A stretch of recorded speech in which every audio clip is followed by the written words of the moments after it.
সুতরাং কেউ যদি তাবিজ করে থাকেন, এখনো করে থাকেন, এখনো পরে থাকেন, অথবা স্ত্রী ছেলে মেয়ের গায়ে থাকে, তওবা করেন, ছিঁড়ে ফেলে দেন, খুলে চড়ে ফেলে দেন, আল্লাহ পাক গুনাহ মাফ করে দেন, যেন আপনার দ্বারা গুনাহই হয়নি।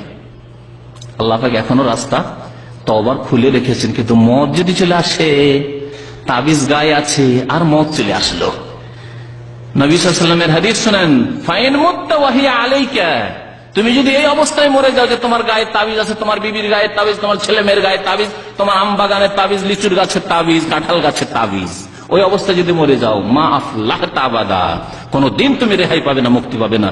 নবী করিম সাল্লাল্লাহু আলাইহি ওয়াসাল্লামের হাদিস। কিতাবুত তাওহীদের যে সিলসিলা দর্স যে হয়েছে, তাতে এই সম্পর্কে বিস্তারিত আলোচনা হয়েছে।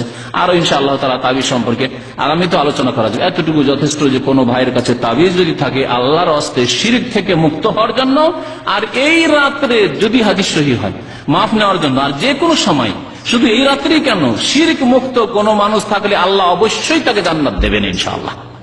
কোনদিন না কোনদিন জান্নাত পাবে যদি শিরক মুক্ত কেউ থাকে। আর তাবিজ নিয়ে মরবেন, মা আফলাহতা আবাদা, কোনদিন রেহাই পাবেন না, মুক্তি পাবেন না। নবী করিম সাল্লাল্লাহু আলাইহি ওয়াসাল্লামের হাদিস।